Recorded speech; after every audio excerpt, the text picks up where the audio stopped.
Hey, good day, everybody. Welcome back to our Working Together series live from the Netiv Zoom room down in Houston, Texas. We're just waiting on Rabbi Ingber to show up. I'm joined by a few people in Netiv Zoom room. So let's just pop right in and say hello to our friend Rod Brian down there in Houston. Rod, how you doing down there? How is everything? And tell us what's fresh and new going on with Netiv. Okay, well, a lot of very fantastic, good things are happening here at Netiv in the sense that we've started, we're now going to start meeting once a month as a community here in Houston, Texas, Oh, at that's the good news. Torch Center, which is in the Jewish community. And obviously, we're going to be probably, if things develop, hopefully have sort of a permanent home there with Rabbi Ari Wobi and his outreach, his Kiruv outreach. Oh, that's And great. yeah, that's going good. We just started, aired our first. We're doing a podcast on learning Torah from reading Torah. It's just now the first episode just went up a couple of weeks ago, and we're now on the third episode. Premieres tomorrow at 10. And we have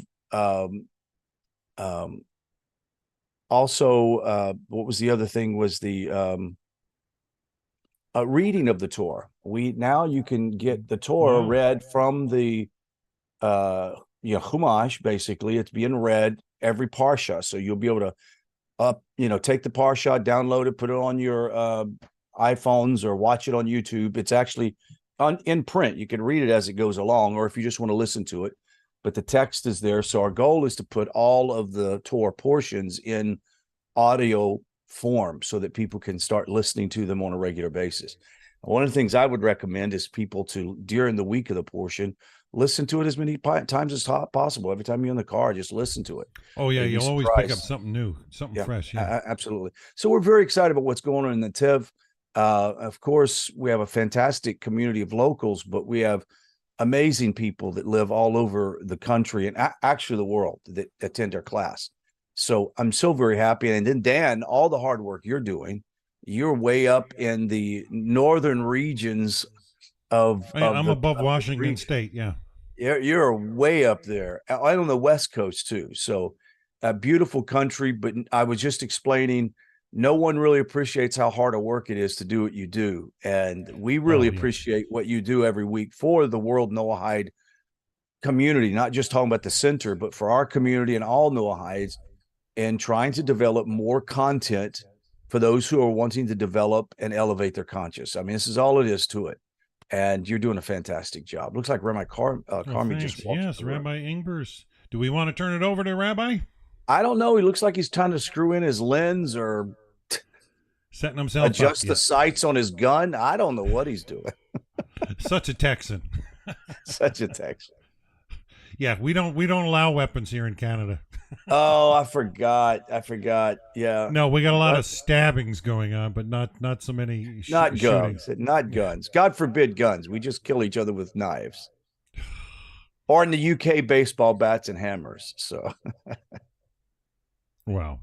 Well, I think last week's message was quite hot by Rabbi Ingber. And it's gotten good views. Share today. It's gotten good views. So let's turn it over. Rabbi, you want to unmute your mic? On. Okay, you hear me now? Yeah. You hear me now? You're live, Rabbi. You go right ahead. Okay, great. All right. I'm just going to actually, Dan, since you mentioned Canada, I'm going to give a shout out to Canada. I actually always liked Canada. And that's why it's a little shame what's happening in your beautiful country.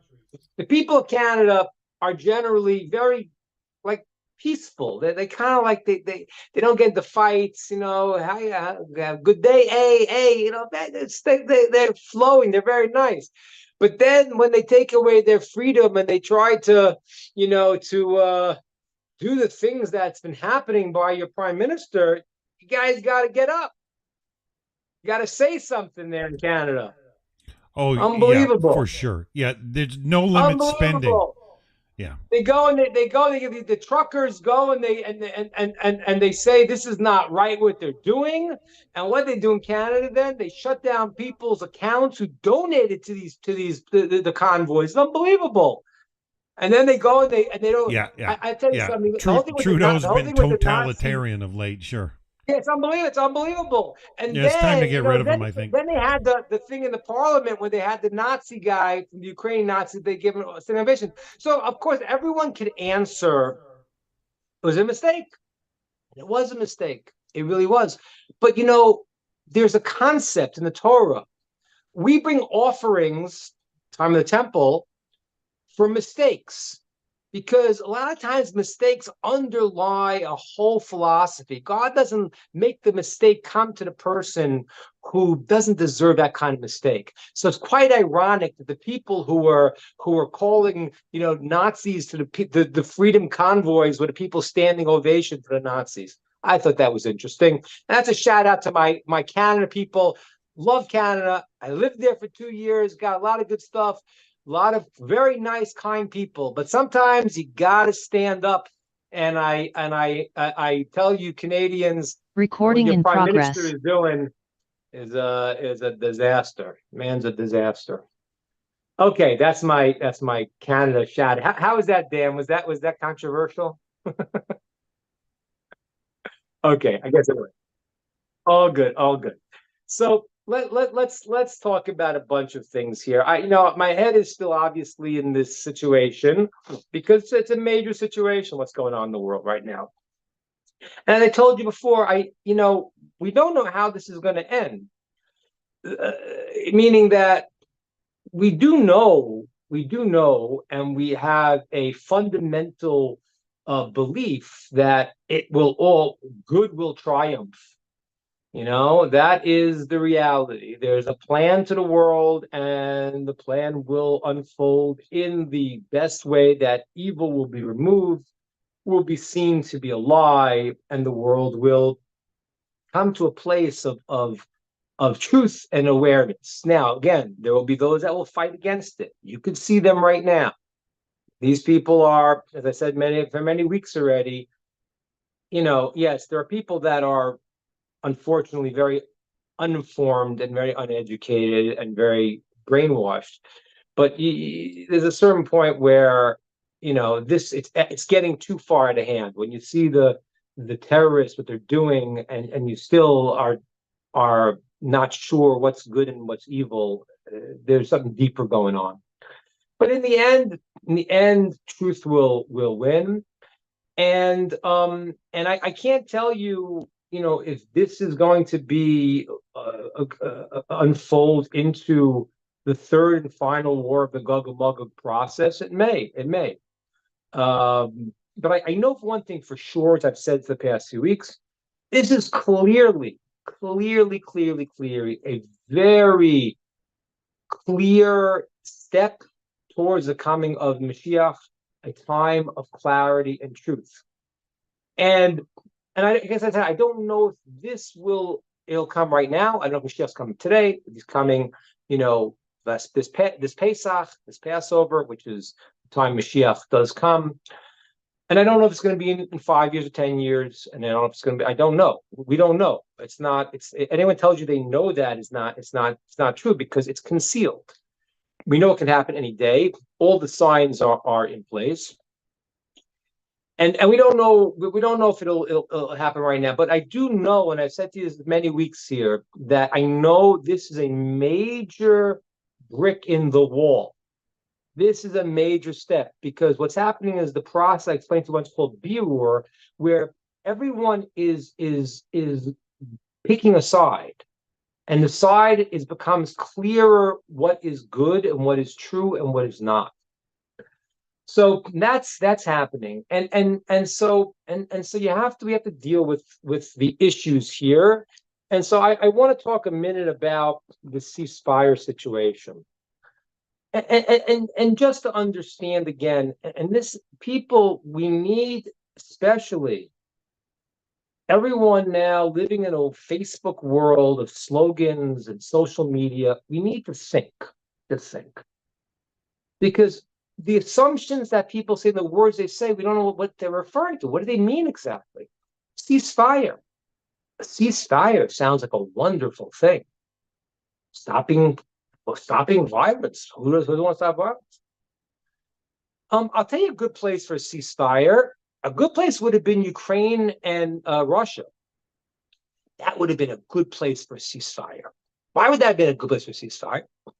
Because what the goals of the people for the war could have been come to some kind of peace settlement. Russia did not want Ukraine to become part of NATO. And they said if that would have been the case, they say, and many intelligent scholars say this is true. They're saying that Russia would not become, if Ukraine were not part of NATO, they would not fight. They would fight this as an existential war, where they view as an existential threat. Okay, there's the Donbass area, but there is a place where you could have a ceasefire, and that should have been tried. Because the idea of saving Ukraine by destroying the nation and 400,000 people, Ukrainians have been killed. Who did we help exactly? Who did this do good for? A ceasefire there would have been a really smart thing to do. Really smart. And like, I see someone has someone has a President Trump a sign up there. When former President Trump says he would make peace in one day, it's true, he would. It's simple. It's simple. How do you do it? I'll show you how to do it. The $115 billion we're giving you? We're not. Well, let's make peace. It's really not it's not, but these people are lying to us. So what happens is that we're going to fight to the last standing Ukrainian. I mean, what? That would have been a good place to put a ceasefire. Let me tell you where a bad place to put a ceasefire is. When there's a war, and one side says, our objective is to kill and destroy you.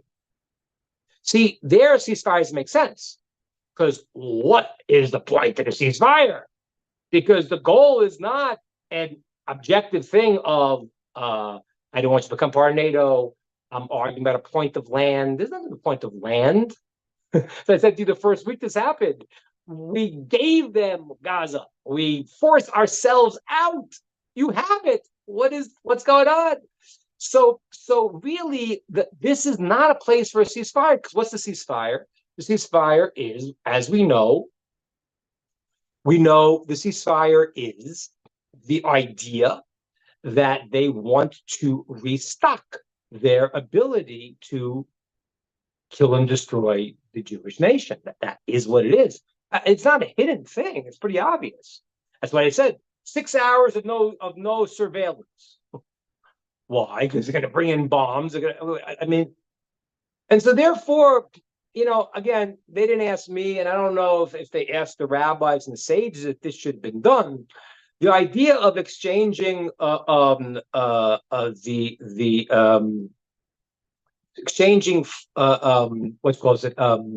captives for terrorists, that's a very tricky halachic question, because you may free the captives now, but you're endangering everyone because they're terrorists. We even know one of the guys who planned the attack of October 7th, we know he was freed from an Israeli jail as a terrorist in the trade for Gilad Shalit, which was an Israeli army a man who was taken captive, and they gave 1,000 terrorists for one, loving, kind Jew who was taken by these terrorists and held.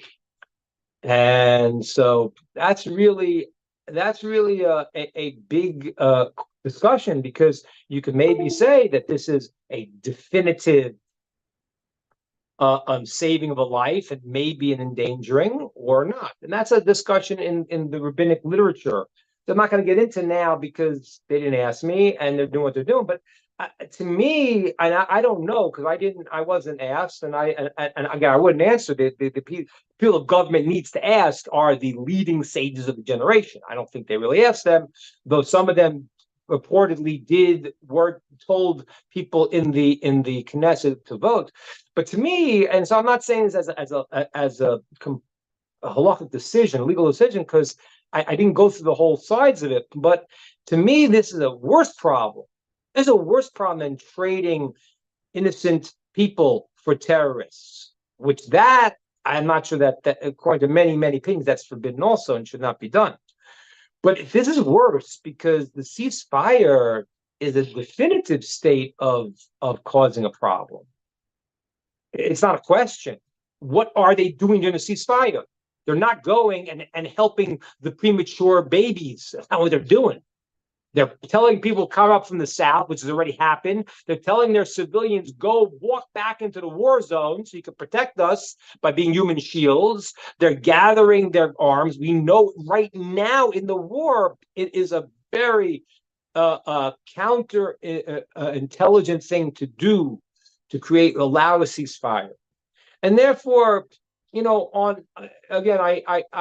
I don't know. They really didn't consult with the sages, and I don't know what the sages did say because it's a political decision. It doesn't, to me personally, it doesn't make so much sense that this should be allowed in Jewish law because you are endangering an entire nation immediately because you cause a ceasefire when the enemy says we're trying to destroy you. You know what they're doing. So it's a problem now. But I want to do what's called kavschus. I want to defend my misguided Jewish brethren.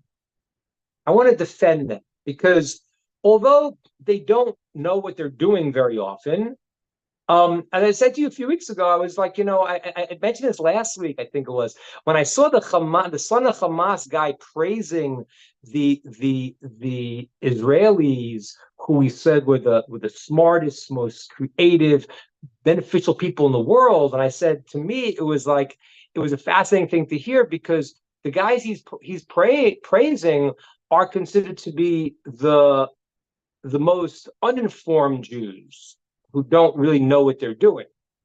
And there are a lot of those.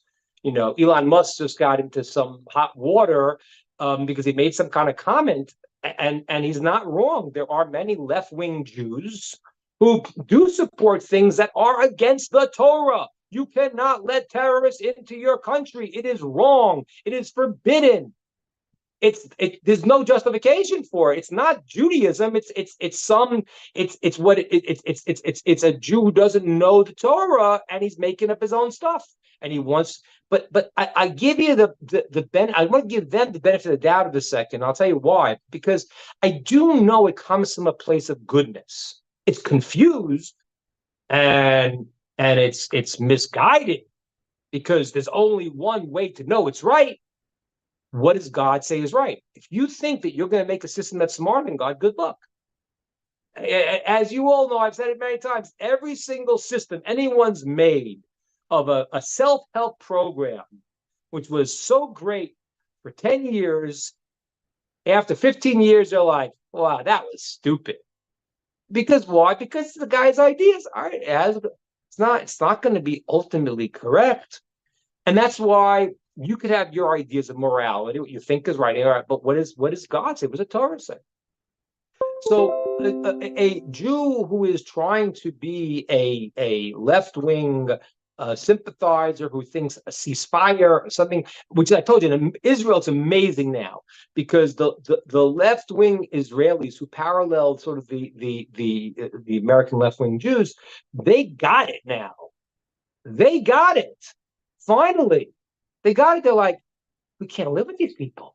These people, the people who were slaughtered were people who were the biggest supporters of Gaza. They brought them in. They knew what was happening in their house because these people were helping support them. They used to go every day and bring them to the hospital and do all this kindness for them. And they went and they butchered them. You hear this? It's not, they didn't butcher people that they, because unfortunately when you have a foreigner and people can hate people they can't relate to, these are the people that were taking care of them. They went and they turned them in, they butchered them. So the Israeli left has gotten it. So what I'd like to say here is that I think that this idea of the ceasefire is a wrong idea. I think I haven't spoken to other rabbis about it because against a political, they're not asking us, but from my own vantage point, it seems to me make no sense. And I know the idea of trading the innocent hostages for terrorists. There is some discussion. There's a great rabbinic literature, great pages, thousands of pages discussing it, and you want to save a life. But this to me is much worse because I know what they're doing now during the ceasefire. So I don't really hear any legal halachic, Jewish law rationale for it personally. But I do again want to say that what happens is that even the misguided Jews here are doing this because they really want to save human life. They traded 1,000. I mean, it's like I just heard Rabbi Breitowitz say that when Gilad Shalit was traded for 1,000 terrorists, for one Jew. So, you think it's crazy? Well, yeah. On the other hand, we actually value a life. The 1,000 people, they're gonna throw them in front of the hospital and have them blown up. So it's like So I heard him say he says, now that they're giving 3, terrorists to one Jew, they're going to get a Nobel Peace Prize because now they've really they're freeing, 1/3. It's unbelievable. So I think it's the wrong thing to do personally. However, I hope and I pray and I believe strongly that Hashem is going to see even though it's misguided, that this is from a place of good intent, that they want to save human life. And God willing, will be protected from the really, God forbid, terrible things that could happen from this seemingly very foolish idea. I'm right now, I told you, I'm not listening much to the news, as I told you last time, because if I was somebody who was assessing the situation, by logic, it wouldn't be good. It wouldn't be good. You have a culture that chooses death over life, but they don't care if they kill all the people.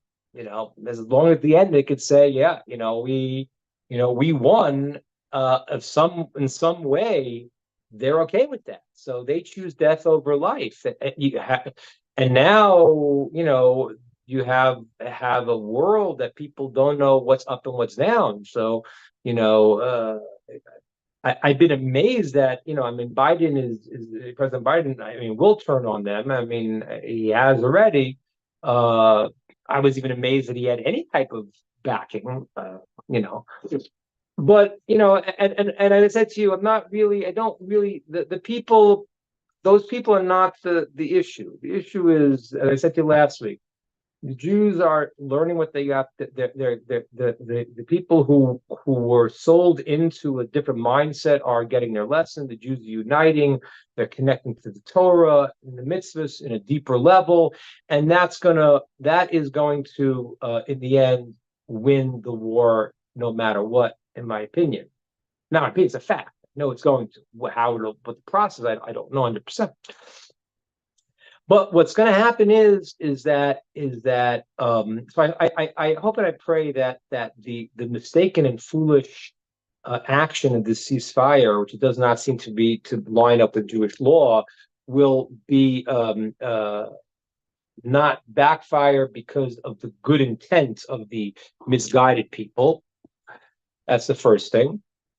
And then to understand that in the end, what's going to happen is the following, and this is going to happen. I just don't know when, but this is what is going to happen. And I want to share it with you. So there's a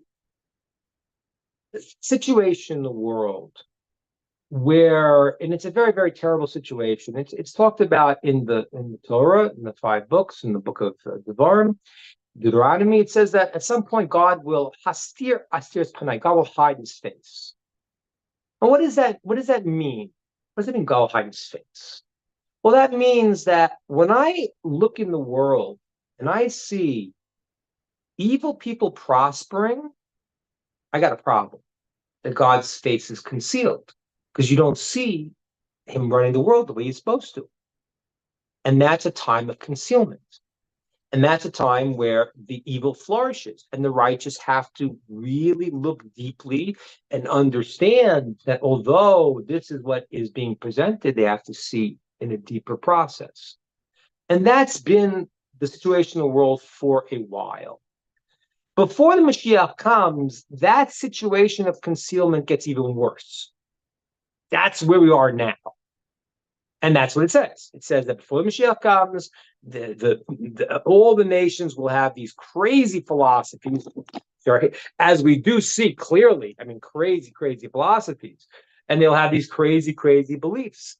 And righteousness will be very hard to come by because people will tell you all the wrong things. And that is a concealment of God's light. And that's what we're up to. However, what you must understand is that is a temporary state, a state that is a precursor to the time where everyone will see clearly that God is running the show. And it is always the darkest hour before the dawn. That's the way it works. And there's a reason for that. The reason for that is that when the darkness becomes so palpable that you really believe that this guy's in control and evil, then you see God is directing the show. Then you realize there's one source of all. And that is the revelation of understanding truth in the world and ridding of evil and false gods. Even though people don't, they practice idolatries did in the old days, but they still have their false gods and their beliefs that they think are their power and what their objectives are. Now, so what's happening is that we're in this tough state. But I can guarantee, whether it'll be fully today or fully tomorrow, but I can guarantee you it is extremely close.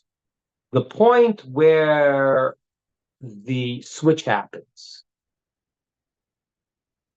Right now, I have been hearing various stories coming out of the front lines in Gaza. And some of these are firsthand accounts. I heard one from one rabbi who heard it from the guy it happened to. Same thing also, I heard it from a rabbi who had heard it from the wife of the person it happened to. But things are happening. For example, this is a story that I've heard from a reliable source. I've heard it really firsthand. I don't know how many days ago, it's probably 12 weeks ago already, there was the soldiers sitting in Gaza. And they were sitting in their encampment, and they were eating and they were cleaning their weapons, which is what soldiers do. You have to clean your weapons. Now, any soldier who's been trained knows how to clean their weapon properly. The idea of a bullet shooting out when weapons being cleaned is like, I remember 1/4 million shot chance. It doesn't happen because this is what people do. These people are soldiers. It's not whatever. Yeah. So this guy was sitting there. He had his rifle, and he's cleaning his rifle. And what happens is the rifle's facing over his shoulder, and as he's cleaning it, a bullet is discharged. And as the bullet's discharged, at that split second, a Hamas terrorist with an RPG had popped his head up and was about to shoot an RPG on the whole camp. The bullet shot him and killed him on the spot. And then the other soldiers were able to go into grab the RPG and take control of the situation. A 1/4 million shot never happened. The rabbi told me the story. He said he himself was in the army 3 years, never heard of such a thing. He cleaned it. It went as the guy picked his head up with the RPG, hit him. Now that is something that is, you can look at it. And today, with the crazy world, people could say, well, oh, that was a freak accident. In the same way, when the Jews came to the Red Sea and Pharaoh was chasing them, the sea happened to split. There was a guy named Immanuel Velikovsky, a great scientist. Great scientist. He wrote a book. And Immanuel Velikovsky said that what happened was when the Jews came to the Red Sea, there was a change in Venus's orbit, and there was a strong pull and it caused the sea to split. Now, I don't know, Emmanuel, maybe that's true, and maybe you even have scientific facts to prove it. But what the heck's the difference? That happened to go when the Jews hit the Red Sea, that's when it happened. But again, people have childish understandings how God runs his world. They think that a hand's coming out from the heavens and splitting the sea. The text says that God made a tremendous wind and split the sea. So how God does his miracle, that's not our business. But for the bullet to shoot out the second that the guy pops up his head with an RPG, so what's going to happen is everyone's going to see that God runs the world. And what they're going to see is that, and again, I have to say it with important to understand, the semi-monotheistic religions believe that there was God chose the Jewish people. And then they just say, okay, but it changed and there's a new thing. Okay. So, but the reality is that the world knows that. And therefore the greatest revelation is going to happen here, because when you start to see, those who can see, the more and more of the miracles, they say, whoa, wait a minute. Somebody is in charge and somebody has a plan. God is protecting his people. And God willing, even when I have confused Jews who are the politicians, or the left-wing mistaken Jews that I vehemently disagree with, because what they're saying is completely off the wall, has no bearing on Judaism. None of these things, none of the things you hear a secular Jew like Chuck Schumer saying, or any of these guys, does it have any bearing on anything the Jews have ever done? No source. It's just these guys are shooting from the hip. They're making stuff up. But I do understand that there's a place, even amongst this left-wing Jewish problem, which is really a problem. But they're trying. They're just confused. They want to help the poor immigrants. Because they know they were poor immigrants. The Torah says in many places the commandment to love the stranger, because the text says you were strangers in the land of Egypt, and every Jew has in his consciousness that we were slaves in the land of Egypt, that we have been persecuted, and they want to help the downtrodden. But again, if they don't have the Torah, they're going to take all their good intent and make it as stupid as humanly possible. There it is. Dan, I don't know if I could be more politically incorrect than that, but that's what it is. It's just political. It's just idiocy. However, it does have good intent in their deepest place. I do believe they do have that. And what's going to happen here is that we're going to start to see more and more miracles. Will you see the level of miracles now that will make everyone come and say this is the truth? I don't know. But I know that already, if you just hear what's going on, those that want to see will start to see. I heard another story. We were actually, I was mentioning about my album. We were actually trying to work a video out, and this was actually one of the stories that we're going to do, one of the themes that we're doing, this kind of idea in one of the songs. But this also, I heard this from I heard that it was going around, the rabbi who this happened to. There was sometimes there is, unfortunately, friendly fire. It's not so friendly, but what happens is, which, by the way, as I said before, what they're doing in this whole thing in Gaza of trying to save everyone and go around and flip around and try to protect the guys. They know the things on the hospital. That is wrong. You want to try to save as many people as you can in a time of war. That's wonderful. Great. Now it endangers your own soldiers. You can't. That's war. You didn't start the war. You don't want the war. You've sent flyers, get them out. You tell the UN, who are a bunch of phonies and a bunch of hypocrites and liars, and they know it. They know. They know exactly what's going on. They know. They know the hospital's covering. They know it. They're party to this evil. So So now you're going to go and do these flips and turns and contort yourself to go house to house, door to door, not to hurt the innocent people. And again, as I said last week, I'm sure there are innocent people there. How many? I don't know. I know a majority of them voted for Hamas. And when you see the films, they are cheering. So how many are innocent? I don't know. But I know it's a war.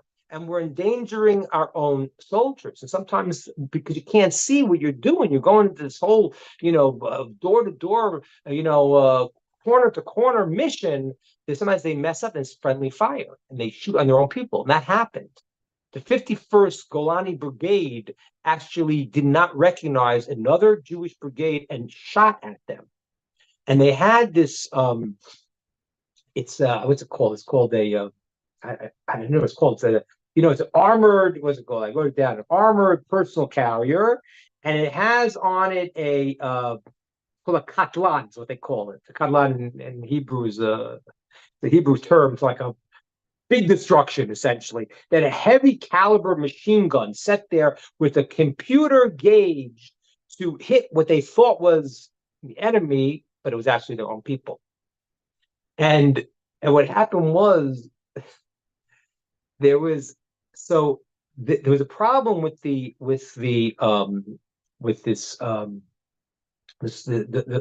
artillery they were using. So they switched it for another type called I wrote it down, a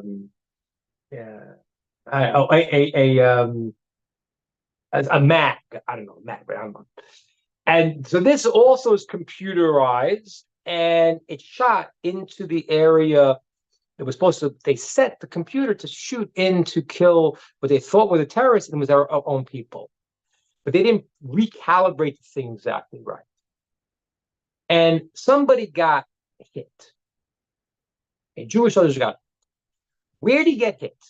He showed this literally to the rabbi that was there on the base. He got hit in his pocket. His pocket. He showed the rabbi he had a hole in his pocket. Nothing happened to him. The pocket had a hole in it. And he pulls out of his pocket what he was keeping with him. Well, he had a holy book called Oros HaTshuva, a book on the life of repentance, holy Jewish book that he had in his pocket. That this mag went through the pocket, and the rabbi said the thing was basically unscathed. The book was unscathed, had like a tiny scratch on it. How this thing skinned him and went through the pocket, I don't know. But I know the point is that when a person is going to have a honest eye, they're going to see that God runs the world and he has a plan. And those who don't, they will not. They will dig their heels in further and further. We talked about that before. It's even as I said to you, there's an opinion that even after the Mashiach comes, there's going to be people that are going to dig their heels, and even then, that sounds crazy, but there are people who are doing that.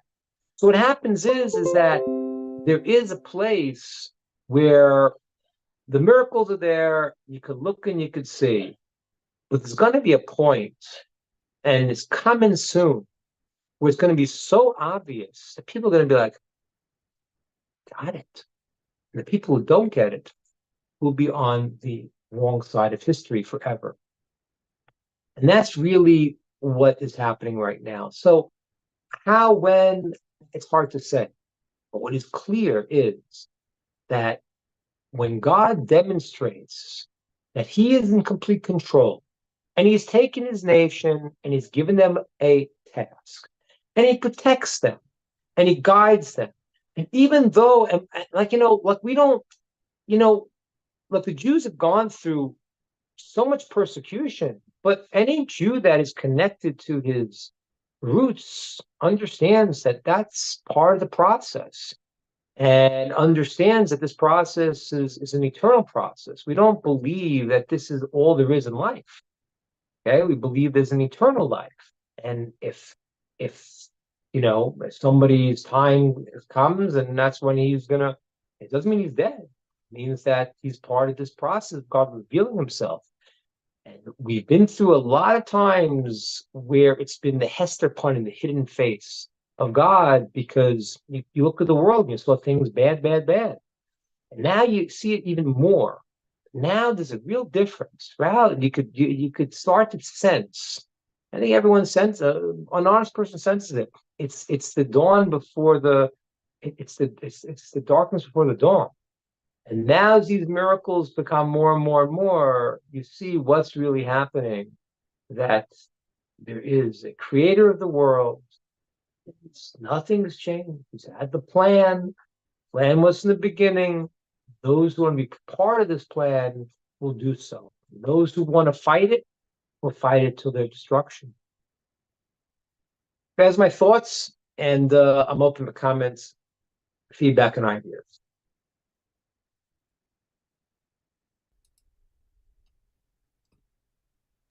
Who will Anybody? be the first?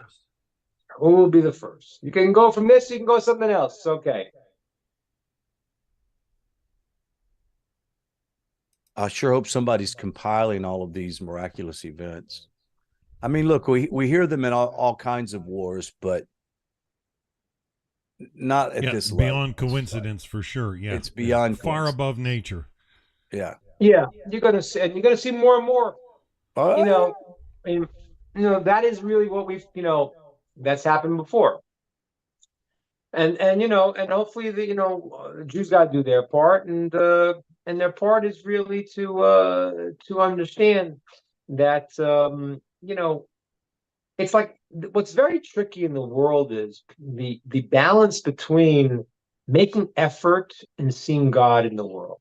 That's one of the hardest jobs that anyone has to do, because the people who are, oh, I believe it's all meant to be, they don't do anything.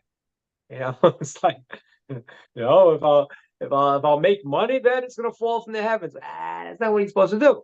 And then another person is like, I'm gonna do it, and they don't see God in your life. So this is the balance. And what happens is that we need to go and to make our efforts, as an army and this and that. But it's very crucial, very, very crucial for Jewish people to realize, like I told you last week, the West Point cadet who asked the question, why did they study the Jewish wars? And the guy told him, because we can't. They don't make any sense. You never should have won any of those wars. It doesn't make sense. And that's really, that's you. It's why I'm not listening to the news, because I'm not a dummy. If I looked at the thing, but you got everyone around you that wants to destroy you. I don't know what friend you have in the world. America. I mean, like I say, I expected Biden to throw him under the bus, pretty fast, so, if we waited a little bit, that's pretty surprising. Most maybe we're surprised, but even if, and I don't know, it's like, it's a little surprising to me, actually, that he even went as far as he did, because I really, I don't mean to denigrate the position of president, but he's been a politician who goes with whatever political view is the most handy at the time. Like I always said to you, if you went and look back, what President Biden's position was on illegal immigration 5-6 years ago, or anything else of that matter, it has nothing to do with what he has now, and it's not because he went through a whole emotional upheaval. It's because that's what the people want today. So his base are support, terrorist supporters, are when they came out, and the left-wing Jews who supported Black Lives Matter, and I'm like, I think maybe there's something wrong here. And then you say, oh, these guys support Hamas. They support killing all the Jews. Like, okay, so you didn't see it, but I did not see it. So, so how many friends does America really have to rely on? I don't know any. Yeah, maybe America a little bit, sometimes maybe, but I wouldn't put too much stock. And I think or religious Jews don't. Religious Jews know that and I told you that story I had with the senator that I had back in the day. I told you many times, but I'll repeat it again because it was just so it was so accurate. When we had this, I told you they invited me once for a luncheon with this senator from Georgia. And it was a time where President Obama was still president, and it was he was doing this whole thing with Israel and selling off the river. And I said to the congressman, I said, I really hope America supports Israel. She goes, yeah. So I go, but I want to tell you why. I said, not because of Israel. We have God on our side. We're fine. I mean, for America. I was born in America, I have a lot of good feelings with America. I want America to be on the right side of history. I don't want if they go the wrong way, they're done. It's dead silent. And old people are like, why did we invite this rabbi? He's got a big mouth. and the senator thinks about it, he's quiet and goes, "You're right. That's what it is." So so you look at it logically. Doesn't make any sense. If you rely on your fair weather friends, that ain't going to go too well. So, but it's going to, because we have God on our side. Yeah, Rabbi. Okay. Dan speaking here. When I did some research on this ceasefire, I was shocked to find out that, in order to release just a few hostages, they were asking for the release of, convicted or known terrorists. I mean, they want back more. It's like they're rearming fighters or something, and that's all they're asking for. They're not legitimately asking for any ease. They're asking for rearmament, more or less. That's right. And that's why it's crazy, because, like I said, ceasefire, that's why I'm telling you, people use terms. And the fact that the world is so ignorant right now, ceasefire, yeah. Ukraine and Russia, ceasefire, a couple of years ago, it saved 500,000 lives. They say 500,000 lives, billions of dollars, but they didn't want it because there was a political agenda. Here, how do you have a ceasefire when someone says, okay, we want to stop? In Arabic, it's not called a ceasefire, it's called a hudna. A hudna is the concept that what you do is you could rearm yourself to attack more. You need to pull, get your forces together to attack more. And that's part of Islamic law. That's right. It is. Yeah. It is. People don't understand. They don't understand. There are countries that are already under Sharia law, and there are countries that are to be. So that's why. And I told you last week, people always think, oh, the Arabs and the Jews. Yeah, the Arabs and the Jews have a problem, but the Arabs had a bigger problem with the Christians. Right? The Crusades were fought between the Arabs and the Christians. But what was the problem with the Jews? The problem with the Jews was they're the Arabs' backyard.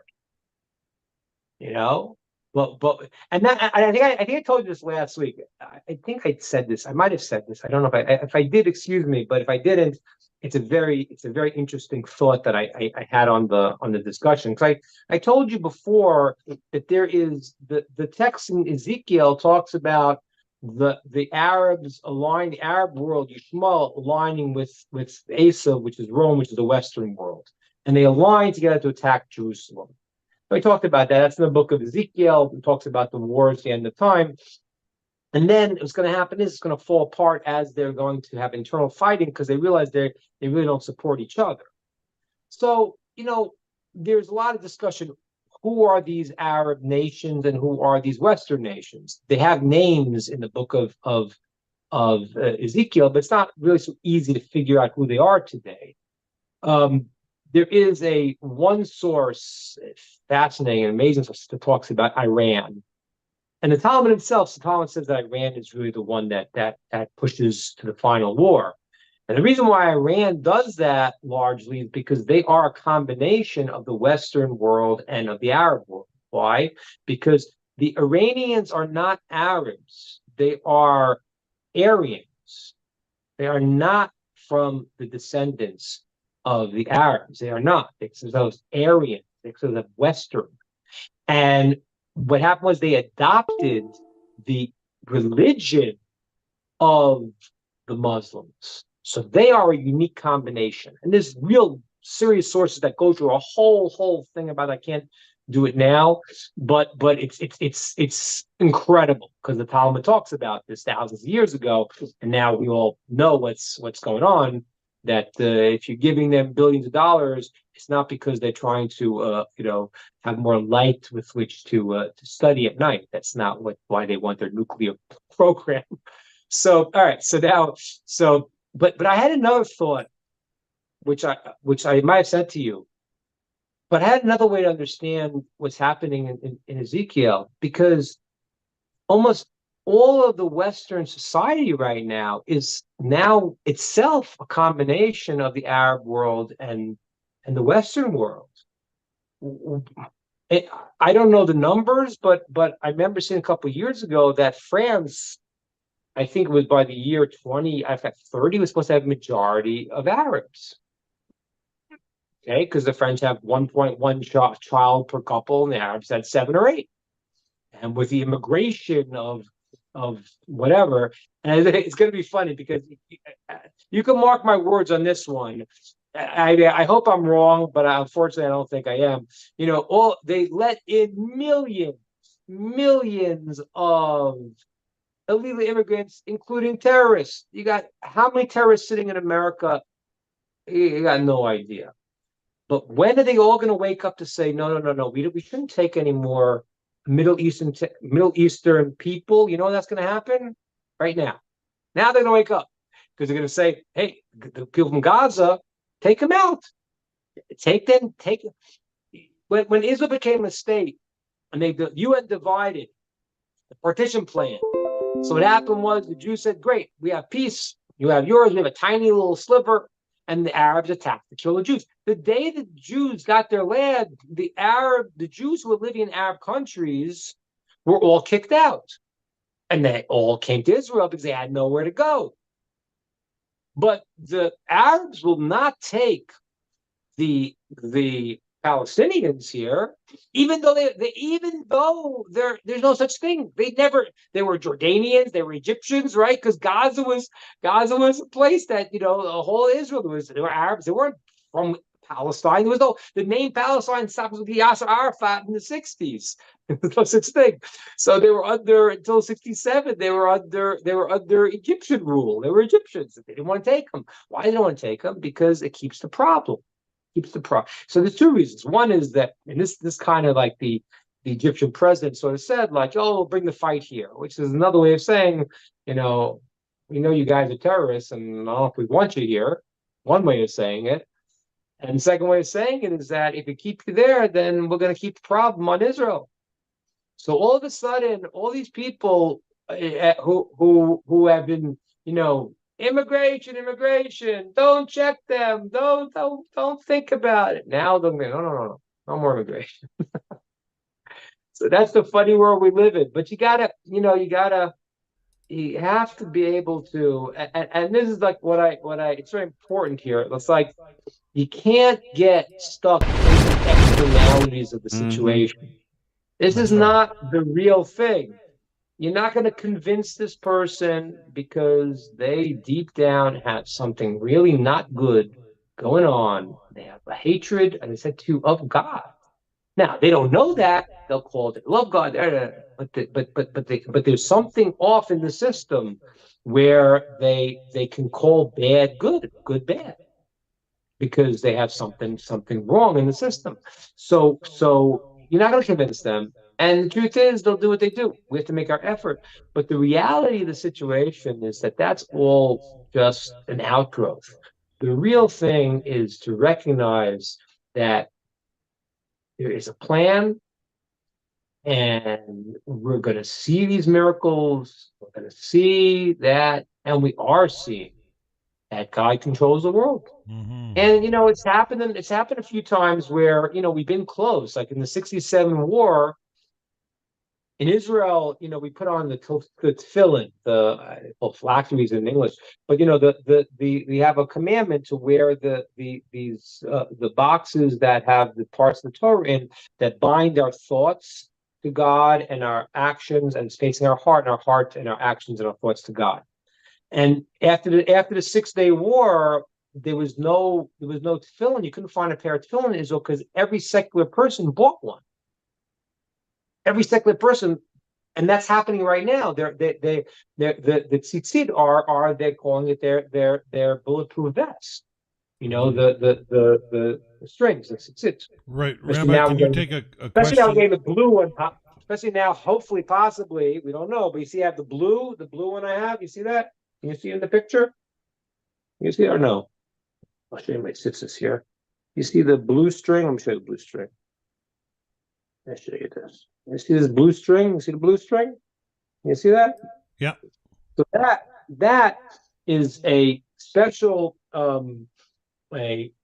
special dye from a sea creature called the chilazon, which was hidden for many years. We had it in times of the temple, and then it was lost. And the Midrash says it will be lost until before Mashiach comes.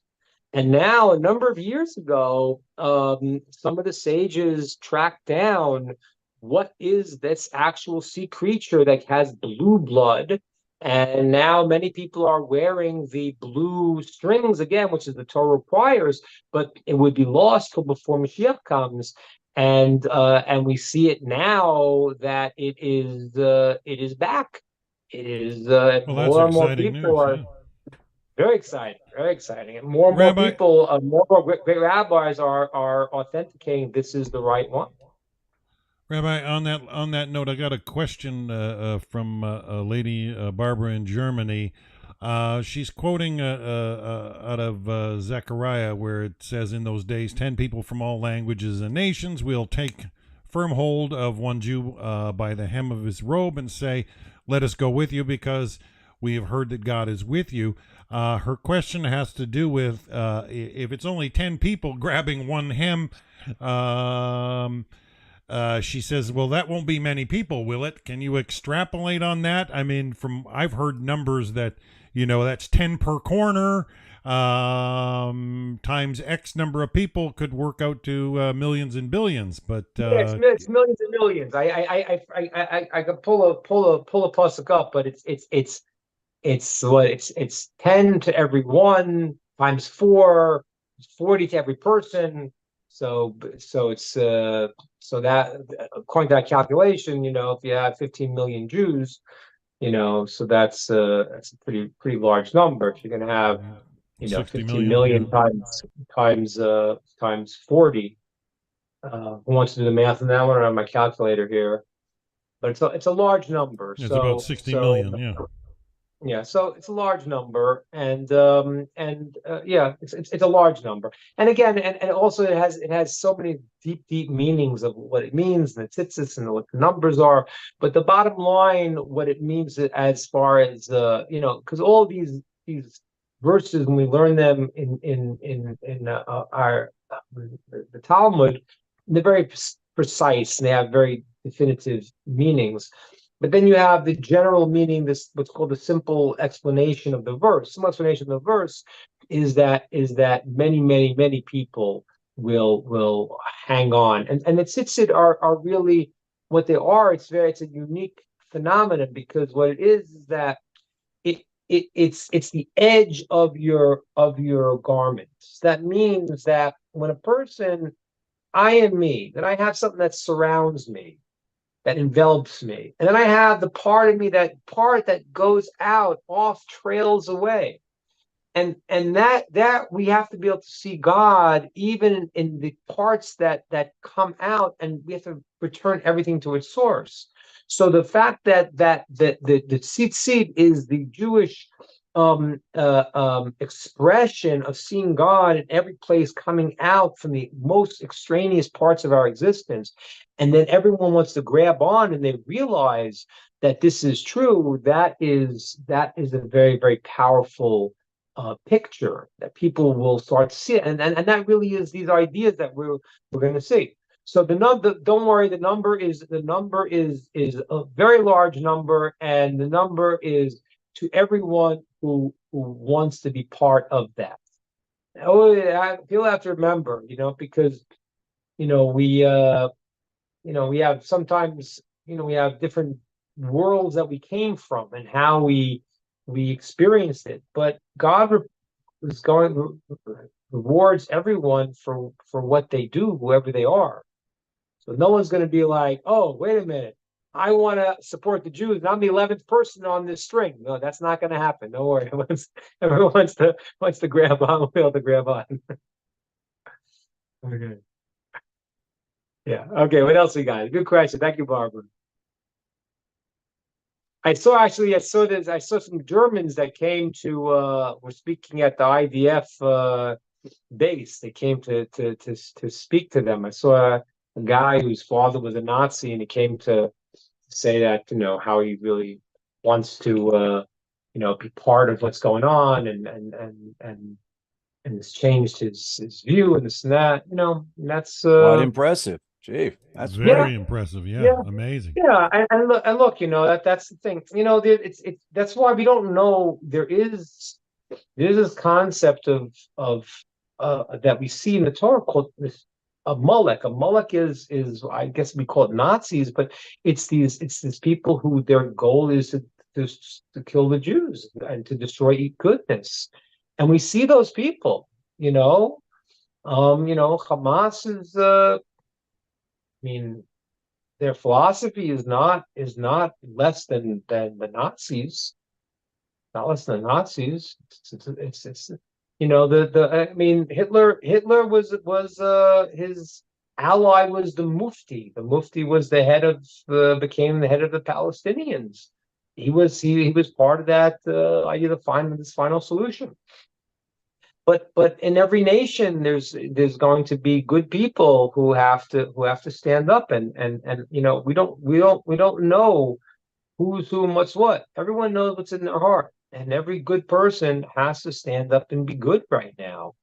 And as I said to you before, this is the most, I don't know, in my lifetime, this is the most clear concept of the separation between people. This is the shakeout. And I wasn't surprised that 5 minutes after the massacre they were already saying to kill the Jews. I mean, people were taken aback. It usually takes a day or two. I wasn't surprised, but you know what? That means you got to know who the people are. The only thing that's so incredible about our world today, and this is incredible, is that people have become so confused with what's up is down and what's down is up that it's the Nazis that are calling the other guys Nazis. And that's why I started saying about Dan about oh, Canada. I lived there for 2 years. I usually really like the Canadians. They're really sweet people. But what's going on in the country is not good. Yeah, they need to start standing up for sure. They gotta stand. They can't say, hey, give me another Molson. They can't keep saying that. They gotta say this is time to, and hopefully they will. They had that guy Harper. He seemed like to be a good guy. Well, he supported Israel definitely. But it's for us individually. I mean, that shaking you're talking about. It's an opportunity for us to define our heart and who we are at our very soul. Hashem's working on each and every one of us in his perfect way, and if he's knocking on the door, he's trying to get a point across. Are you with this or against this? And that's right. That is exactly what's going on. Exactly what's going on. And you know, and so good. So I'm excited. I'm excited to see miracles here. We're seeing them, and I have no doubt. Again, I don't know when it's going to be. I don't know if it's tomorrow or the day after, but I know where it's going, and it's for sure one major step closer. And hopefully this one will end in a way that the miracles will be. You know, it says the miracles we're going to see at the time of the redemption will be even greater than the miracles of Egypt. There's going to be some serious things going on. And I don't want to scare you all, but we have sources about, things that happened in the final war, and it's serious. It's serious stuff. Now, again, it might not have to happen this way. Hopefully, it won't, because we have free will. Happen in a positive way. But no matter how it happens, for those that choose righteousness, they will be fine. They will be fine, because what'll happen is that this is not all there is in life. This is just like every one of us. One time we were inside of our mother's womb, and we could not imagine there was anything outside. Couldn't imagine it. How could you imagine? It's possible. So, this is all there is. We think that, and then we got a problem. So I don't know what it is, because, you see people, there are people that have died in the war. I mean, there's soldiers that have been killed. It's terrible. It's terrible. We don't want one soldier to be killed. We don't want one soldier to be killed, and we and hope and it all happens soon, and that this current state be understood as the dream state or a nightmare for some people, but let it be understood as lessons from Hashem. And I like how you talked about at the beginning about the light of Torah and Hashem turning his face. People need to understand how that functions. When Hashem's face is turned away, it is when that evil grows. And if you're sensitive to the times, for sure, if you think darkness is encroaching, that's a time to check yourself and grow personally. Yeah. Right. And those times, you have to look very hard, because you can't, that's what it is. Like, for example, I heard this from a great rabbi who said once, in a case of explaining one of the concepts of this God concealing himself, it was a person in Israel, great righteous person. He set up the certain hospital system, and he was killed by terrorists. And he himself has saved so many people that it's mind-boggling. That's God concealing, and it's very hard to see that. And that's when a person is at a hard time where they have to look much deeper. I know we're shifting out of the time of concealment, and again, 100%, 90%, how fast, I don't know. But if you start looking at the miracles that we're seeing, you start to see that this is part of a process. And, again, obviously, when the miracles happen so clearly, which it will happen this way, that everyone's going to be like, okay, you got to be a nut. Pharaoh went into the Red Sea. You understand what that means? You understand what that means? It means he's chasing the Jews. He does experience 10 plagues. The sea splits for the Jews. The Jews go in, and this guy says, I'm going in too. But don't you see it's happening today? The same people, So there will be people, that even when the miracles are so clear that anyone with a half a brain could see it clearly, there will be people who will be anti-Israel. Rashid Tlaib will be saying her same stuff until she's destroyed, until that end comes. But they'll still be saying that. So there are people that are stuck in that thing. Oh yeah, they can't but control their own they rage, can't. They and yeah, can't. They can't. Right. yeah. They've already sold out their soul to these things, and that's really the Pharaoh story. But a normal person, who has a normal heart, starts to look, and yes, when it's concealed, it's hard to see. You need to be a really tuned in person. But as you start to see the miracles, which we are seeing them, and we're going to see them more and more. And as I said to you originally, God willing, even though people are making mistakes, but I give them the benefit of the doubt that their intentions are good, even though they're misguided. And God will protect His people. And as we'll see that, then God will be revealed more in the world. And that's really the purpose of the world. The purpose of the world is that we should choose good and build the world and be able to see God, to experience that. To be able to experience that, you have to be in a place that you're doing something to do that, to earn that. And what it is now when you're seeing this phenomenon happening, and a person looks at it and they make the right choice of where they are, that means that they have chosen something. They've chosen good over evil. And if they can't see, if they're so And confused, Hashem's that's, countenance is that's shining on them. Then, yeah. that's right. That's right. And so therefore that's what's happening right now. And so, I encourage us, because what's going to happen is we're going to see it more and more, and just pay attention. And for those who have a true heart Adjust, yeah. and Got a to respect adjust eye, accordingly. will see Yep. it. Beautiful. Well Okay. said, Rabbi. Yeah, that's life. Very good. And Rabbi, thank you very much. We appreciate it. yeah, Dan, it's Thank over you to so you. Go much. ahead. yeah, put before us life and death, and said, choose life that you may live. And Right. so many people are not choosing life, and yeah, they're so focused on the cares of this world and their own self gratifications, and yeah, sad Yep. in some respects, but you can see that divide widening, just like the sea parted, for sure. And there'll be those that'll run headlong into it, Yep. thinking they're are.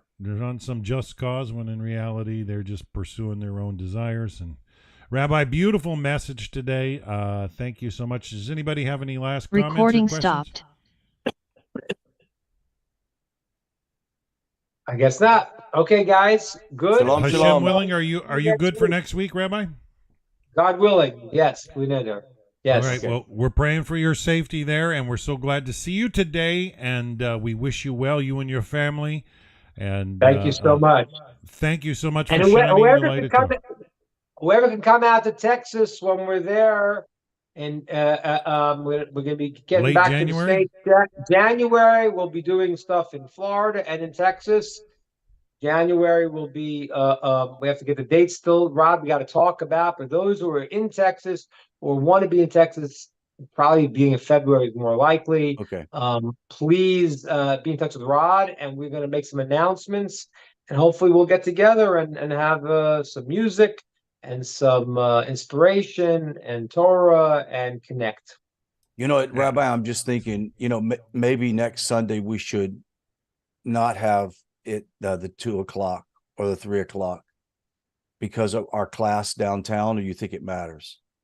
Oh, I don't even know what's going on. Explain to me what's happening. Yeah, I was asking Sandy. She's asleep. No, when you started the sentence with Rabbi, so I didn't. Yeah, that's right. You got promoted, Sandy. Yeah, I guess. I don't know. Is that a good thing? I don't. Yeah. Yeah, you meant Sandy, right? Yeah. Well, I was like, Rabbi, I've got to say one other thing, Sandy, but I didn't say Sandy. Okay. Okay. Yeah, go ahead. I don't know. I guess I don't know. It's Maybe hard to say, but let's just go ahead and keep it because we did it last time. Let's keep it. And Yeah. Let's keep it. We have also Dan who's streaming it, the World Nochad Center. Right. And the thing is that we can always connect. That's not the issue. We'll make it happen. Yeah. All right. And Okay. Rod, let's talk this week about the plan, because we want to connect with the rabbinate here. We want to do those who want to accept the 7 Noachad laws. Okay. With the basics together in Texas. and we'd like to make a special Make it a event. thing. Yeah, and Rabbi Wolbe is like spot on. I guess you guys have kind of Yeah, at we least spoke, chatted yeah. back and forth. Yeah, so excellent. We'll get to it. Shalom, shalom, guys. See you. Take care, All everybody. right. Thanks. Bye-bye. Thank you very much. Have a wonderful, wonderful day, everybody.